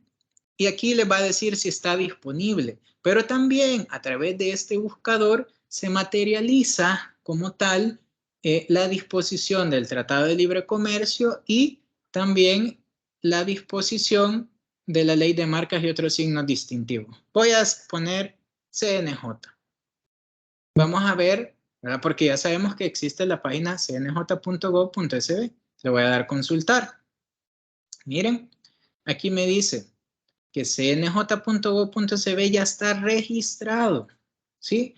Entonces, esto es lo que le está dando cumplimiento. Entonces, ¿qué pasa si se da un conflicto? Digamos que asumamos que yo busco aquí la marca que he registrado en El Salvador y veo que ya hay un nombre de dominio registrado. Habrá que ver si mi marca la registré previo a este nombre de dominio. Es decir, si yo tengo la prioridad como tal, ¿sí? Si el nombre de dominio fue registrado posteriormente, entonces habrá que ver en el caso concreto si este nombre de dominio se refiere a los mismos productos o servicios que mi marca protege, porque el solo hecho de la semejanza o igualdad no plantea un conflicto entre la marca y el nombre de dominio, sino que debe de valorarse, ya les dije, si la protección es en el mismo país, ¿verdad? Si ese sitio web está presentando productos en el mismo país o en los países que goza de protección esta marca, salvo las marcas notoriamente conocidas y las famosas. Entonces, ¿qué pasa? Asumamos que yo decido pues registrar la marca, no sé, avalos.com.sb. Hago la búsqueda aquí y veo que ya también hay un nombre de dominio y que se refiere a servicios jurídicos. Y mi marca, yo la registré. Recuerden también, les dije que la clasificación de NISA es importante porque ahí delimito a qué servicio se refiere y bajo qué servicio está protegida mi marca. Entonces veo y avalos.com.sb se refiere a servicios jurídicos. Ahí claramente hay un problema, un conflicto entre marca y nombre de dominio. Me puede afectar mi propiedad intelectual. También se puede plantear un problema incluso de competencia desleal. Veo que otro colega bajo Avalos, ¿verdad?, está promoviendo servicios jurídicos. Entonces, ¿cómo resolverlo? Y aquí ya vamos para ir finalizando. Entra la palabra o el término que estaban viendo anteriormente que se denomina ciberocupación. Ese es un caso de ciberocupación. Entonces, se preguntarán, bueno, ¿y cómo hago para tratar de arreglar con esta persona este problema? Bueno, ahí es donde entra la disposición de la ley de marcas y otros signos distintivos, y yo vendría y como aquí dice registrado, le doy clic y miren, aquí pues me saldría, me va aquí, si yo siguiera bajando, no voy a bajar. Esto es información completamente pública en virtud de la ley, ¿verdad? De la ley de marcas y otros signos distintivos. Ustedes pueden probar las marcas que quieran o de los comercios que ustedes quieran, ¿verdad? Y les va a dar todos los datos, ¿verdad? Y les va a decir cuándo fue registrado, cuándo finaliza la protección, cuál es el periodo de gracia, quién es la persona de contacto, cuál es el teléfono, el correo, etc. Entonces, esto a lo que me llevaría es tener lo necesario como para presentar una demanda, ¿sí? O sea, pero miren qué bonito porque en este caso, si yo deseo demandar, pues tengo que andar buscando, pero aquí ya está porque la misma ley, ¿verdad? Y esta ley es en virtud del tratado y el tratado responde a la norma internacional, digamos, o al tratamiento más bien internacional que se le ha venido dando a esto. Es algo así uniforme. Si por ejemplo aquí en GoDaddy, ¿verdad?, yo quisiera hacer esa búsqueda, se puede también. Aquí puedo realizar la búsqueda como tal y me va a decir si está disponible. Pero este GoDaddy es para nombres de dominio de primer nivel de tipo genéricos, recuerden. Y este, SBNet, es nombre de dominio de primer nivel de código de país. Entonces, dependiendo, ¿verdad?, cómo es que se esté dando la problemática, el choque entre una marca y un nombre de dominio, así deberé acudir a uno u otro y realizar lo que esto técnicamente se denomina como búsqueda who is, o sea, quién es, pero unido, who is. Pero esta es una búsqueda who is. Entonces, con esto, pues básicamente yo voy a tener lo necesario. ¿Y qué sigue? Me preguntarán. Bueno, sigue que yo debo de contactar a esta persona. Esta persona, básicamente, ya conozco cómo es que puedo, digamos, decirle, mire, hay un problema aquí de propiedad intelectual. Voy a volver a la presentación. Hay un problema de propiedad intelectual y básicamente, pues, quisiera que lo resolviéramos. Entonces, hay un caso de ciberocupación. Aquí hay 3 conductas que se suelen dar. Alguien puede poseer un nombre de dominio idéntico o similar que cause confusión con esa marca de productos o servicios, pero esto puede ser de buena o de mala fe, como ya vamos a ver en el tercer caso. Si esto responde a la buena fe, porque puede darse el caso, entonces esto se debería arreglar de manera amistosa, pues dialogándolo a través del contacto, pues que nosotros habremos obtenido como tal, ¿sí? Entonces, eso puede ocurrir, pero también otra de las conductas es no tener derechos o intereses legítimos respecto del nombre de dominio. Puede ser, ¿verdad?, que en empresas grandes, sigamos el ejemplo, asumamos que avalos.com es una gran empresa.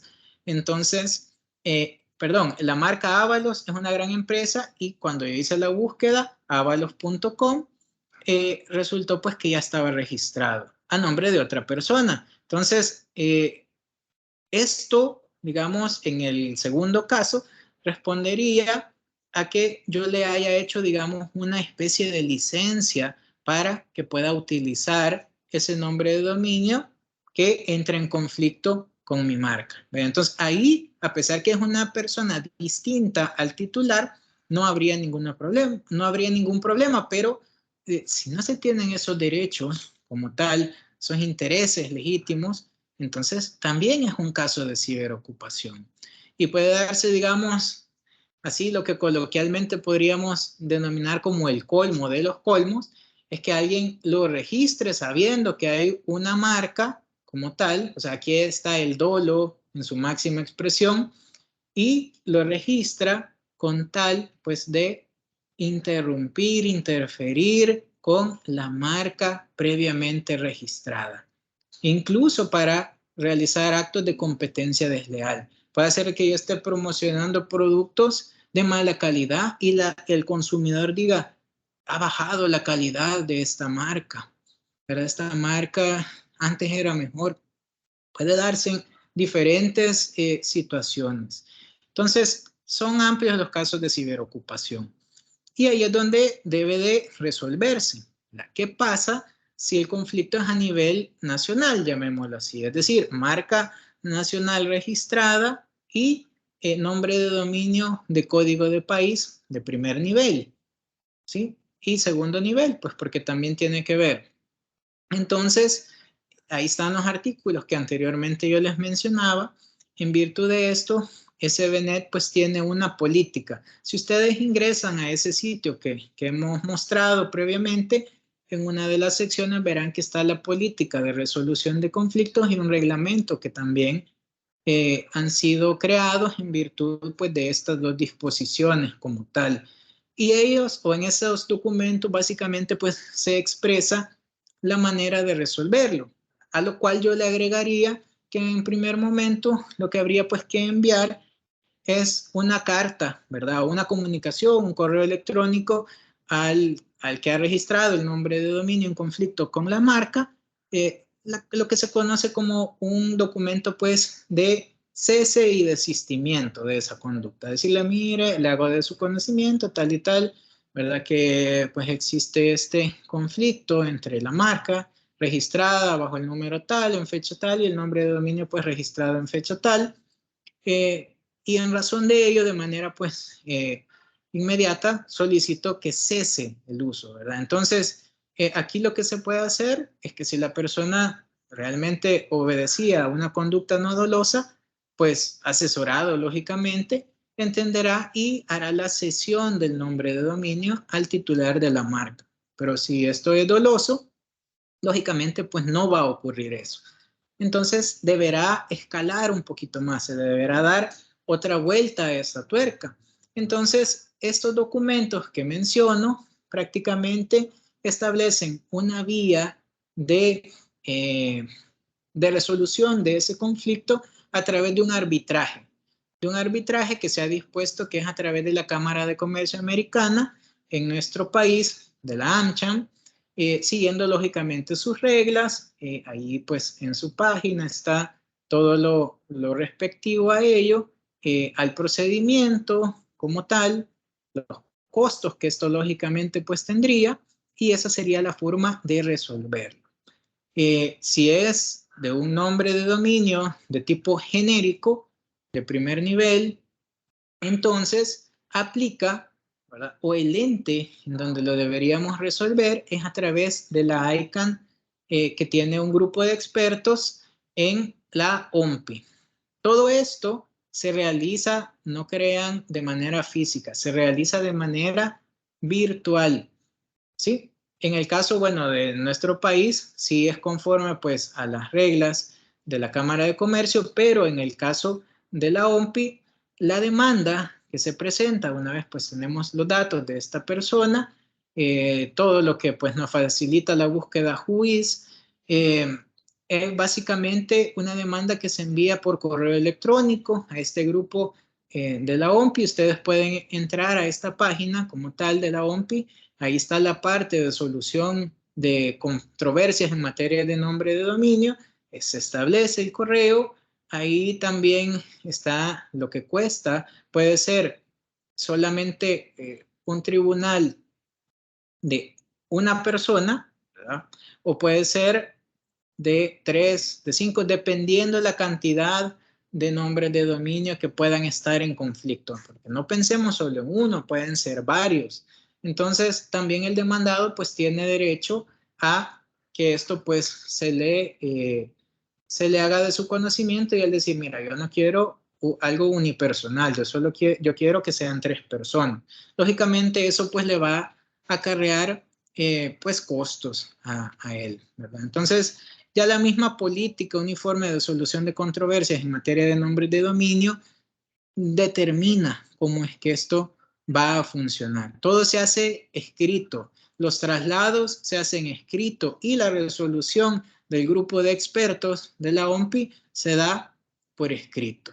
Entonces, con ello, tanto el tribunal arbitral, en el caso de El Salvador, como en el caso pues, de la OMPI, puede emitir una resolución en 3 sentidos, diría yo. Una, dándole la razón al demandante, es decir, al titular de la marca. En ese caso, pues pueden ocurrir 2 opciones, y esto dependiendo que hayamos pedido. Uno, la cesión forzosa a el demandante de ese o esos nombres de dominio. ¿Sí? 2, puede ser que ocurra la cancelación de esos nombres de dominio. Pero yo creo que todos elegiríamos la cesión, o puede ser que algunos no me interesen, ¿verdad? Y diga, cancelación. Pero, pues, lo ideal sería que todos esos pasaran bajo la titularidad o el registro, pues, del dueño, del titular de la marca como tal.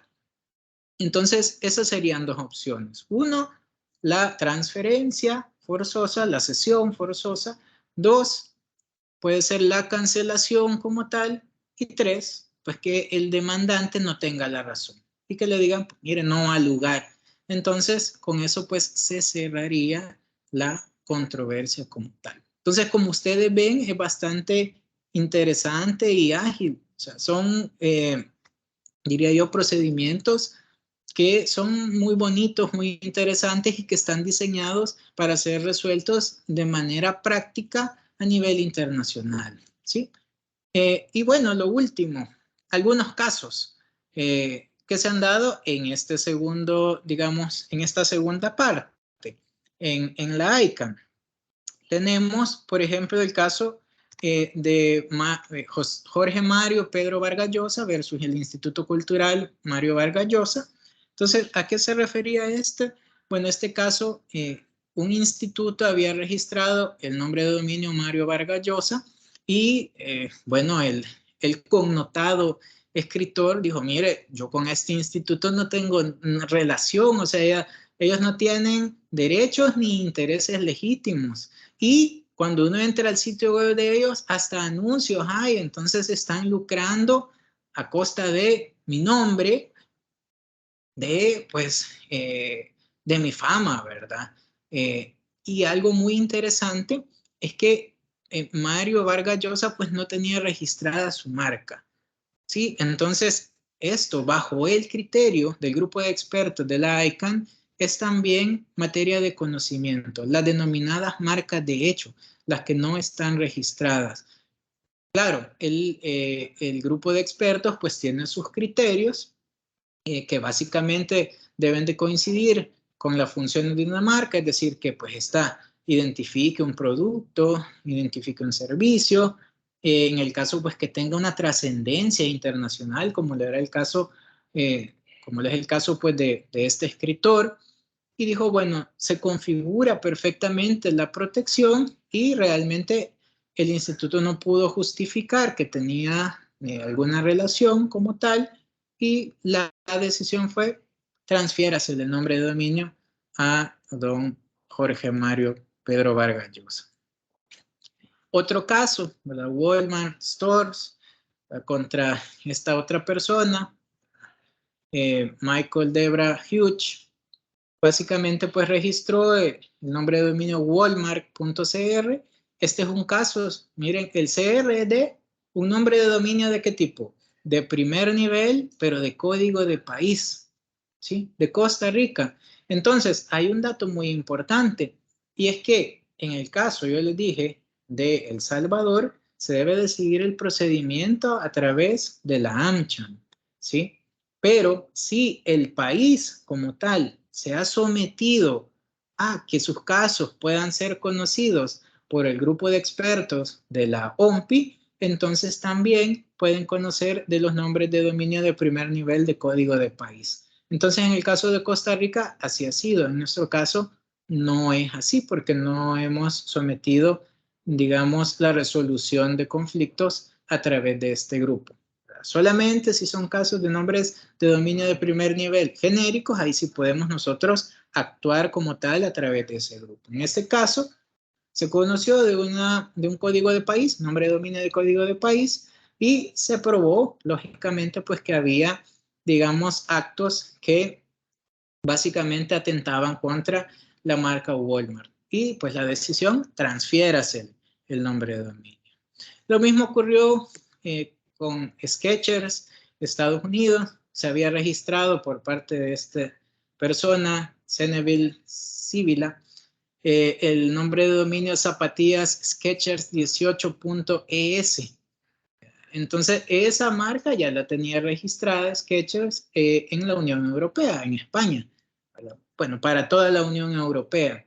Entonces, se dijo realmente, pues este nombre de dominio entra en conflicto con la propiedad intelectual de Skechers. Entonces, simple y sencillamente, pues no quedó de otra más que ordenar transferir el nombre de dominio. Aquí podemos destacar que el registrador como tal, es decir, el proveedor de nombres de dominio, nunca va a formar parte de estos procesos. Viene siendo un espectador a quien se le va a dar por parte de este grupo de expertos o, digamos, en el caso del arbitraje, por el tribunal arbitral, en el caso de la AmCham, pues se le van a librar ciertas provisiones, como por ejemplo, mire, mientras se da esta controversia, vamos a interponer una medida cautelar.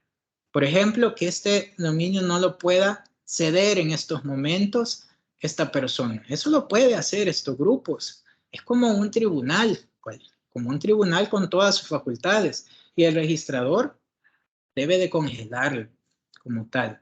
Y luego, ¿verdad? Cuando ya se resuelve la controversia, pues se le notifica para que haga el cambio de cuenta de un titular hacia otro titular. Bueno, y luego pues la última pregunta, y con esto cerramos. ¿Se puede llevar esto a vía judicial? Definitivamente que sí. En el caso pues de la ICANN, es posible, definitivamente, la misma política de resolución de controversias en materia de nombres de dominio lo establece. Se puede apelar como tal de esas resoluciones o también se puede plantear una acción autónoma ante un juez, ¿verdad? Y esto pues debe, digamos, de ser notificado como tal a ese tribunal o a ese grupo de expertos y la resolución pues quedará en suspenso. Aquí en nuestro país sabemos que hay una ley de mediación, conciliación y arbitraje que establece la posibilidad de apelación también de ese tipo de resoluciones. Por lo tanto, se podría apelar, pero también es posible el conocimiento mediante una acción de tipo autónoma porque constitucionalmente pues todos tenemos como tal la posibilidad, salvo, ¿verdad?, que exista, digamos, una cláusula de arbitraje que se haya establecido también, y ahí habrá que valorar caso por caso, ¿verdad? Si es posible que, si esto se presenta judicialmente, se pueda oponer una excepción perentoria pues, de arbitraje. Eso también, digamos, es algo que va a analizar cada juez, que dentro de su independencia, pues lo debe de analizar su procedencia, pero sí es posible someterlo como cualquier tipo de procedimiento o cualquier, digamos, acción que tenemos en virtud, pues, de un posible litigio o de un derecho, pues, que tenemos como tal y que consideremos pues que ha sido pues transgredido, limitado, restringido, etcétera, etcétera. Bueno, como me dijeron 10:40, 10:39, aquí estamos, doctor Edis Alcides. Les agradezco yo mucho la atención. Espero pues que de alguna manera esto pues haya venido a enriquecer un poco su bagaje de conocimientos y pues quedo al pendiente de sus dudas. Perfecto, doctor. Muchas gracias por su tan interesante ponencia. De hecho, ha generado bastantes preguntas y vamos a hacer algunas y otras tienen que ver con algunas cuestiones de propiedad intelectual. Sin embargo, si nos queda tiempo, vamos a hacerla porque también vamos a tener una conferencia virtual donde nos vamos a referir única y exclusivamente a la propiedad intelectual. Bueno, la primera pregunta que nos hacen dice, ¿en qué varía o limitan que se agreguen diferentes nombres de dominio? Ejemplo, podría ser solo cnj.sb, pero es cnj.com.gov.sb. Ok. Vaya, sí puede ser cnj.sb. Entonces, en ese caso estaríamos planteando una controversia pues de nombre de dominio de código de país. Deberíamos seguir la política, lo que nos dispone pues la política de resolución de controversias de SBNet, ¿verdad? Y en un caso pues hipotético llegar a un arbitraje como tal, pero la segunda combinación que mencionan, que es .com, me parecía, .gov.sb, esos no pueden confluir, porque ahí tenemos nombres de dominio como tal, un .com que es genérico, un .gov que es genérico y un .sb que es de código de país. Es decir, esa combinación como tal no ocurre, ¿verdad? No es dentro de las posibilidades que se brinden para registrar un nombre de dominio, pero sí podría ser, por ejemplo, un .gov.sb. Entonces, ahí lo que tendríamos que atender es ante quién se registró, ¿verdad? Lógicamente que si hay un .gov.sb, esto se registró en SBNet. Y SBNet ya sabemos pues que es nuestra entidad acreditada para El Salvador y por lo tanto la manera de resolverlo deberá ser necesariamente conforme a esta política creada por SBNet. Ok. La siguiente pregunta nos dicen, los nombres de dominio de NFT o tokens no fungibles tienen el mismo tratamiento como los nombres de dominio en Internet. Sí, mire, realmente pues, como les decía anteriormente, los nombres de dominio han ido evolucionando, ¿verdad? Esta clasificación que hemos visto es la clasificación más básica, pero les podría decir que posteriormente en el 2012 se establecieron nombres de dominio personalizados, más o menos por el valor de $185,000, ciertas empresas adquirieron su nombre de dominio personalizado, por ejemplo, un .Nike. También hay otros nombres de dominio que se llaman internacionalizados, que no responden a letras de alfabeto como, por ejemplo, inglés, sino que están en chino, atienden a diferentes idiomas. Ese es el propósito, pues, o con el propósito de que todos podamos sentirnos incluidos, ¿verdad? Entonces, todos esos nombres de dominio tienen la misma categoría, tienen el mismo valor y por consecuencia, si se configura con un choque de propiedad intelectual entre una marca y uno de ellos, es dable el poder resolverlo a través de estas vías. Okay, perfecto, gracias, doctor. La siguiente pregunta nos dice, si un derecho de dominio se crea previo al registro de una marca con un mismo nombre, pero ambos ofrecen servicios similares, ¿qué derecho prevalece? ¿A quién le pertenece ese derecho de dominio? Bueno, en ese caso prevalecería, bueno, hay que ver el caso en concreto, pero así de manera abstracta, ¿verdad? Si la marca fue registrada posterior al nombre de dominio, tendría preferencia el nombre de dominio, porque la marca, pues, el derecho, recuerden, de la marca no se adquiere con el uso en el comercio, se adquiere con el registro. Entonces, el derecho sobre la marca fue creado posteriormente. Ahora, si este es un caso de una marca notoriamente conocida o de una marca famosa, como anteriormente expresé, entonces, en esos casos se rompe la regla general y ahí, pues, quien tiene la prelación, llamémoslo así, la prioridad es la marca, no importando si esta fue, digamos, registrada posteriormente, porque ha alcanzado un nivel de posicionamiento en el consumidor que se entiende pues que no importa la clase, no importa el momento, siempre una acción adyacente a ella, como sería crear un nombre de dominio, podría crear esa confusión en el consumidor. Muchas gracias, doctor.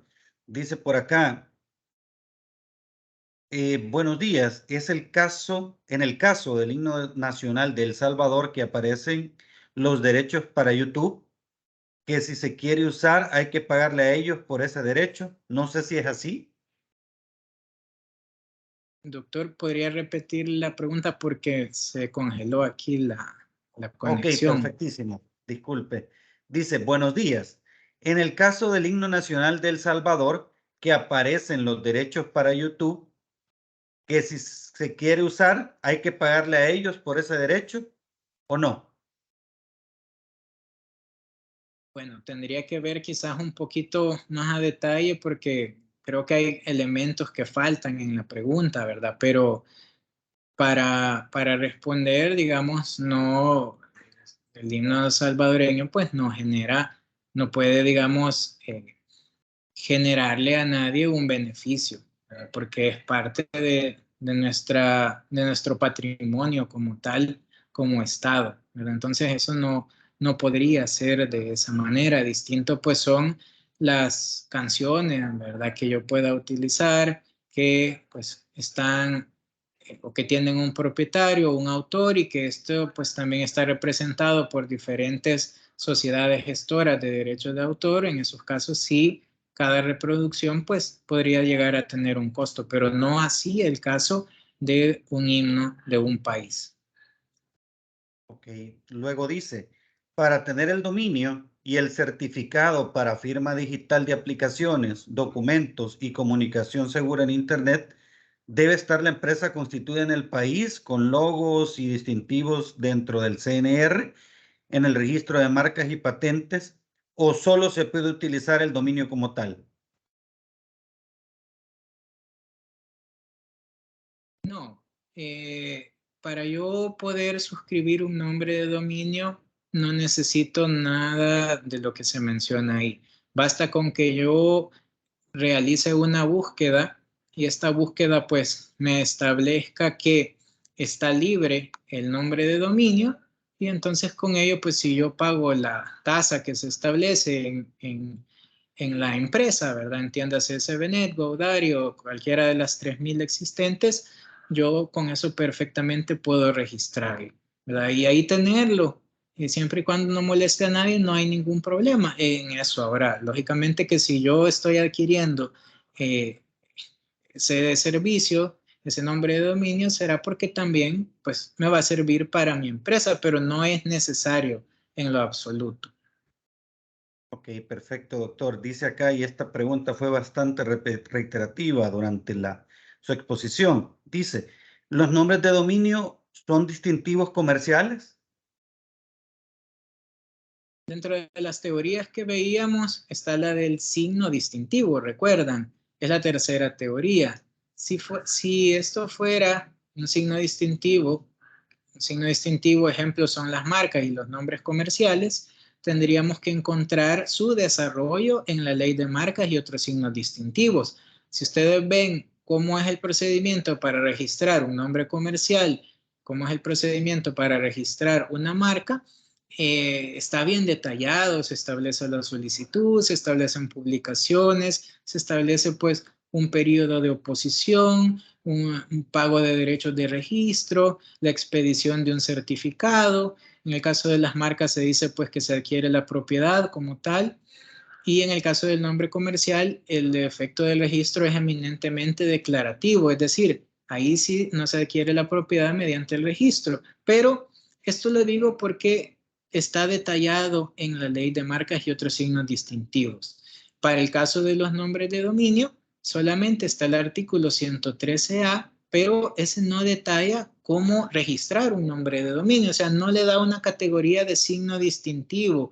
No es un nombre comercial, no es una marca, sino que es como tal simplemente un nombre de dominio. No encaja dentro de esas categorías, ya que el legislador pues no le ha dado ese tratamiento. Ahora, si el legislador lo diera, pues ahí sí, porque la Constitución establece que la propiedad intelectual se regulará conforme a los alcances y formalidades que establezca la ley. Pero dudo mucho que eso ocurra porque en el ámbito internacional no se le suele dar esa categoría de signo distintivo, ¿verdad? Si fuera así, tendría que registrarse esto en propiedad intelectual y esto pues rompería absolutamente con todos los esquemas que a nivel internacional se llevan, ¿verdad? Así que en resumen, no.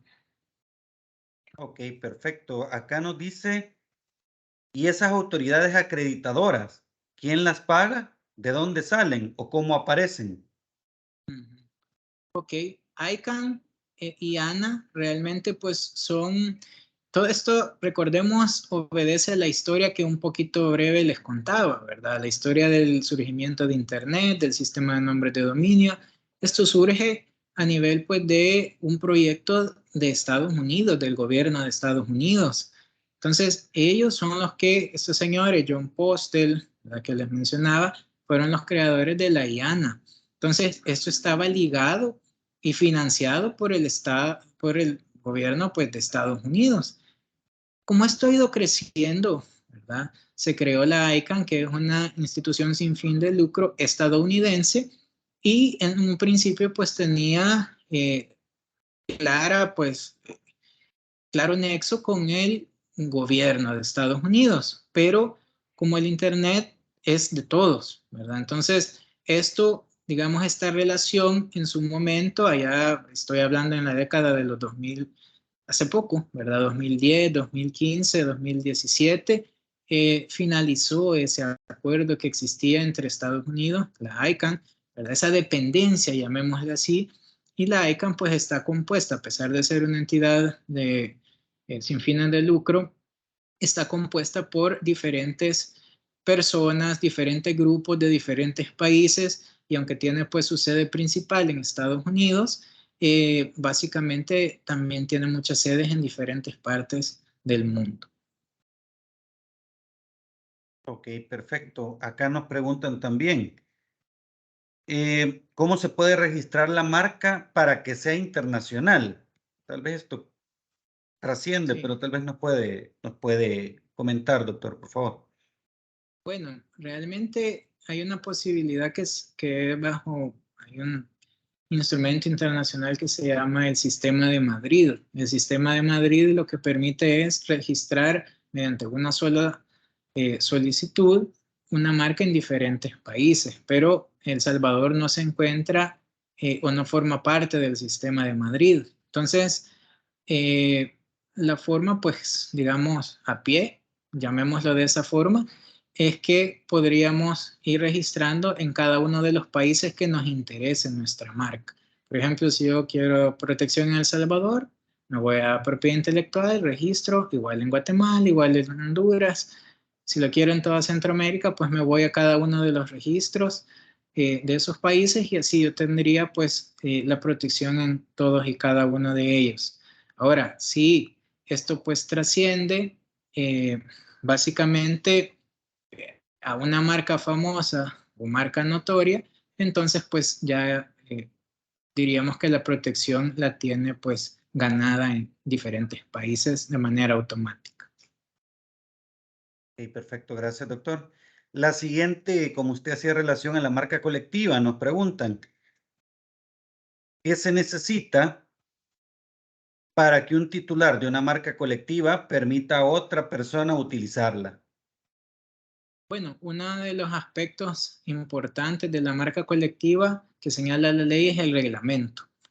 Ese reglamento pues es el que establece todos los pasos que deben de seguirse para la utilización, ¿verdad? Ahí están todos, digamos, los pormenores que se deberán detallar, los pormenores que deberán seguir y cumplir cada uno de estos personas que van a, digamos, utilizar esa marca colectiva, ¿verdad? Entonces, esto pues también se puede documentar, si así lo desean, mediante un pues, instrumento sencillo, ¿verdad? En donde se establece por una parte la titularidad de la marca de una persona, el reglamento, que esto está registrado, pues y el interés de la otra y los derechos pues que se le están concediendo como pues titular de esa marca como tal. Puede ser un documento privado autenticado, puede ser una escritura, eso digamos queda a criterio del notario, pero eso más o menos sería el camino.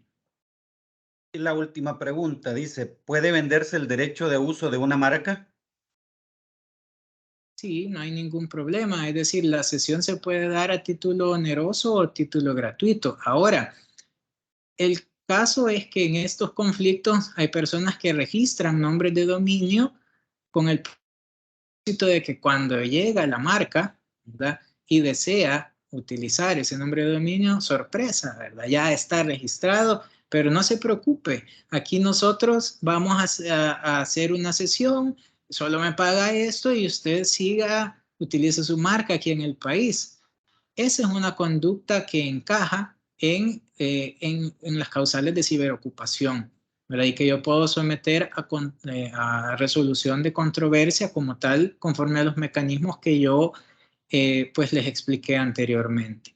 Ahora, si es una coincidencia, ¿verdad? Es un acto de buena fe y aún así quieren llegar a una negociación, no hay ningún problema. Se puede hacer un documentito como el que yo les mencionaba y ahí pues se establece la cesión por el valor tanto, ¿verdad? Y lógicamente esto pues se deberá hacer del conocimiento del registrador, si es nacional, SBNet, ahí en la página hay unos formularios para hacer el cambio de la persona de contacto y si es pues a nivel internacional hay que buscar el respectivo o la respectiva sección en donde se establece la posibilidad de hacer ese cambio. Eso vendría a ser. Ok, perfecto, doctor. Bueno, no me queda más que agregarle por su o agradecerle por su tal excelsa convocatoria, o más bien excelsa exposición.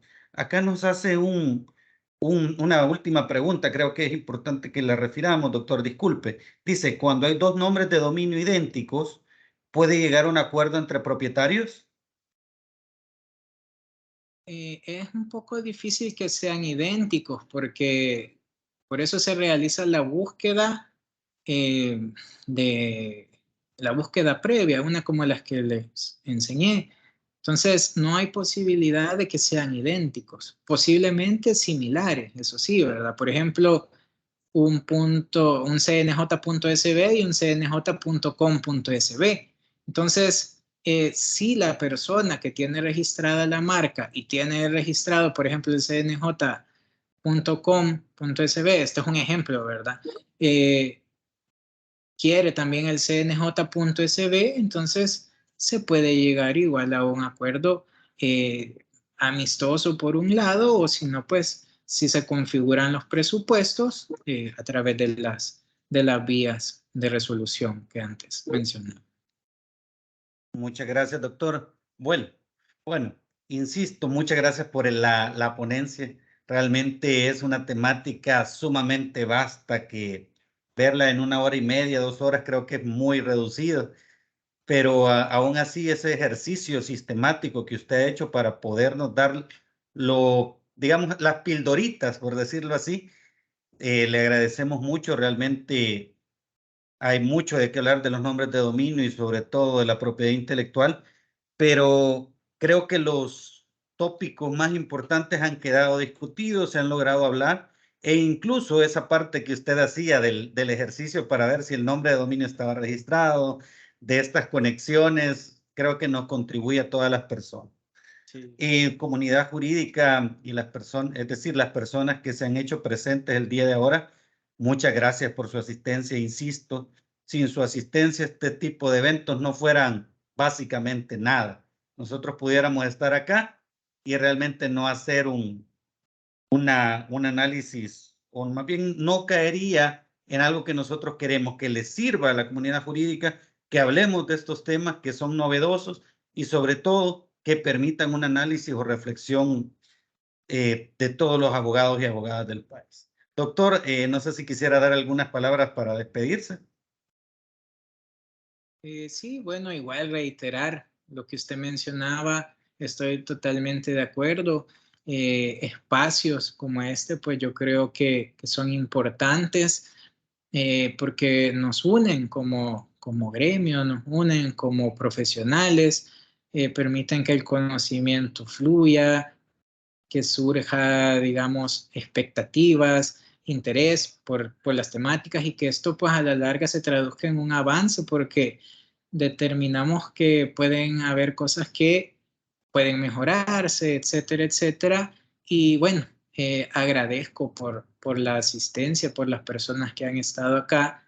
Muchas gracias y pues espero poderles servir más adelante y que podamos conversar sobre estas temáticas. Muchas gracias. Gracias, doctor. Y para las demás personas que nos acompañaron ahora, queremos hacer el anuncio que el próximo viernes vamos a tener una temática igual de importante, que es la aplicación de las nuevas tecnologías en la Ley de Procedimientos Administrativos. Sí, en la Ley de Procedimientos Administrativos, o como le decimos muchos de cariño, LPA. Vamos a tener uno de los personas más adecuadas para hablar de la temática, así que los esperamos de 9 a 11 y pues hagan sus dudas, sus consultas y pues nuevamente a nombre del Pleno del Consejo Nacional de la Judicatura, agradeciéndole su asistencia, su participación y sobre todo estar pendiente respecto a este tipo de actividades. Si quieren ver la grabación de esta actividad, lo pueden hacer por medio del canal de YouTube del Consejo Nacional de la Judicatura. Y pues ahí van a encontrar incluso la que se dio ayer de Derecho Laboral, las otras conferencias de este ciclo e incluso las que se dieron en años anteriores. Así que sin más, pasen feliz tarde, cuídense mucho y nos seguimos viendo el día viernes 20 sería, ¿no? Viernes 17, perdón, 17 de febrero, para que podamos analizar las implicaciones de las nuevas tecnologías en la Ley de Procedimientos Administrativos. Así que muchas gracias, feliz tarde, cuídense mucho. Doctor, gracias.